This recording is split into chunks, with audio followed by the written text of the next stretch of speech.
Hello so guys everyone student, आप सभी का वेलकम है हमारे YouTube channel math s and o में। चलिए आज आप लोगों को ले चलते हैं हम प्रश्नावली 3.2 के क्वेश्चन नंबर 6 के रोमन 2 के विशेष के बारे में बतलाने। तो आइए हम जानते हैं हमारा प्रश्नावली 3.2 के क्वेश्चन नंबर 6 पर क्वेश्चन नंबर 6 के 2 पर विशेष है। समांतर रेखाएं आपका कब होगा? आपका कोई समीकरण एक समीकरण दिया हुआ रहेगा, आप दूसरे समीकरण खुद से क्रिएट करके आप कैसे उसको जो है क्या कर सकते हैं कि कोई हल या समांतर रेखाएं खींच सकते हैं। समांतर रेखाएं या कोई हल खींच सकते हैं। आपका यहाँ देखिए कोई हल है, कोई हल नहीं वाले दूसरे समीकरण को किस प्रकार लिखा जा सकता है। कोई हल होगा तो आपका समांतर होगा। अभी आपको हम बताएंगे कि कोई हल होगा तो आपका समांतर कैसे होगा। तो क्या होगा, समीकरण आप मान के रखिए आपका दिया हुआ है 2x + 3y दिया हुआ है, इधर आपका 4 है, = 0 है। ये समीकरण 1 है। समीकरण 1 में आप जान रहे हैं कि ये a1 होता है और ये आपका b1 होता है और आपका ये क्या होता है, c1 होता है। अब बात यहाँ तक आपका a1 और b1 और c1 आ गया तो हम लिखेंगे क्या, लिखेंगे समीकरण दिए रहने पर दूसरे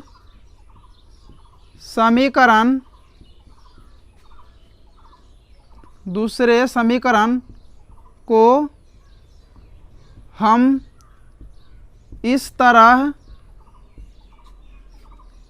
लिख सकते हैं कि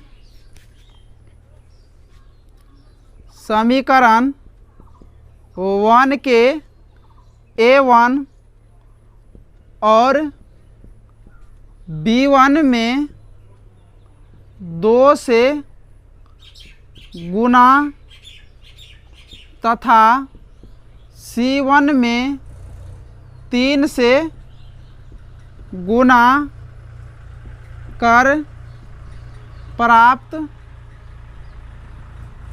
कर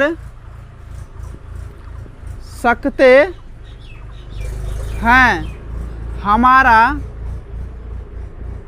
प्राप्त समीकरण और दिए हुए पहले समीकरण के युग्म का हल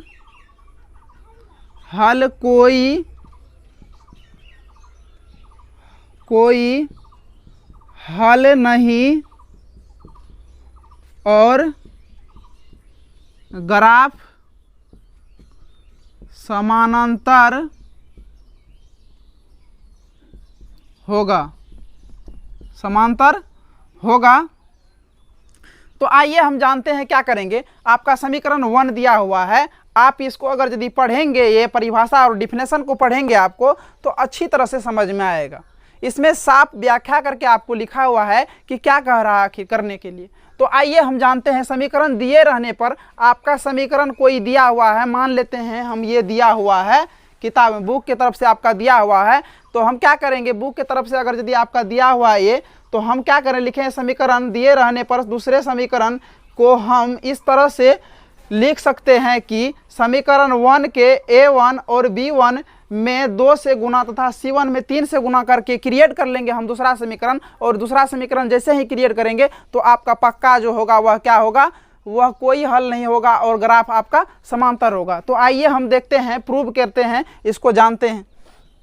तो क्या होगा, हम 2 से गुना करेंगे तो 4x हो जाएगा और अगर यदि इसको 2 से गुना करेंगे तो 6y हो जाएगा। अगर यदि इसको 3 से गुना करेंगे तो 12 हो जाएगा, = आपका क्या हो जाएगा 0। ये समीकरण 2 हो गया। हुआ कि नहीं।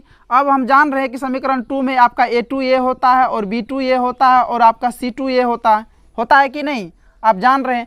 इस पर आधारित हमने कितने सवालों को बताया है, आप लोगों को दिमाग में आना चाहिए। तो आपका ये a1 b1 और c1 c2 आ गया। A2 B2 C2 आ गया, आपका क्या होगा? अब जब A1 यहाँ A1 B1 C1 आ गया, यहाँ A2 B2 C2 आ गया, तो आप क्या कर सकते हैं कि आप जान रहे हैं कि इसका जो कंडीशन होता है आपका क्या होता है? A1 बटे A2 इज इक्वल्स क्या होता है? B1 बटे B2 is equals not C1 बटे C2 होता है आपका, होता है कि नहीं? तो अब क्या ये कंडीशन है, तो ये कंडीशन देख रहे हैं हम आता है कि नहीं हमारा ये समीकरण से, और ये समीकरण से हमारा ये समीकरण युग में से आता है कि नहीं। अब क्या करेंगे? A1 बट्टे हम जब A2 करेंगे तो आपका क्या है, यहाँ देख लीजिए 2 बट्टे 4। अब अगर यदि B1 बट्टे B2 करेंगे, B1 बट्टे B2 कर लेते हैं तो आपका क्या आ जाएगा? यहाँ 3/6 आएगा कि नहीं? 3/6। अगर यदि C1 बट्टे C2 कर लेते हैं आपका तो क्या आता है आप देख लेते हैं, यहाँ 4 है और यहाँ 12 है, तो क्या होगा? 2 एका 2, 2 दूनी 4, 3 एका 3, 3 दूनी 6 होगा। अब क्या हो गया? यहाँ 4 एका 4, 4 तिया 12। अब क्या हो गया आपका कि A1 इज इक्वस बटे A2 इज इक्वस B1 बटे B2 is equals not C1 बटे C2 आपका आ गया समीकरण किससे? समीकरण 3। इसको 3 मान लेते हैं। समीकरण किसको? अच्छा, इसको 3 मान लेते हैं और इसको क्या मान लेते हैं? 4 मान लेते हैं, और इसको क्या मान लेते हैं? 5 मान लेते हैं। तो अब लिखेंगे 3 4 और 5 से। 5 से क्या आ गया आपका? ये A1 बटे A2 इज इक्वस B1 बटे B2 is equals not C1 बटे C2 आ गया। तो हम लिख सकते हैं अतः समीकरण युग्म का हल कोई हल नहीं होगा, अर्थात ग्राफ क्या होगा? ग्राफ आपका क्या हो जाएगा? समानांतर हो जाएगा, समानांतर होगा।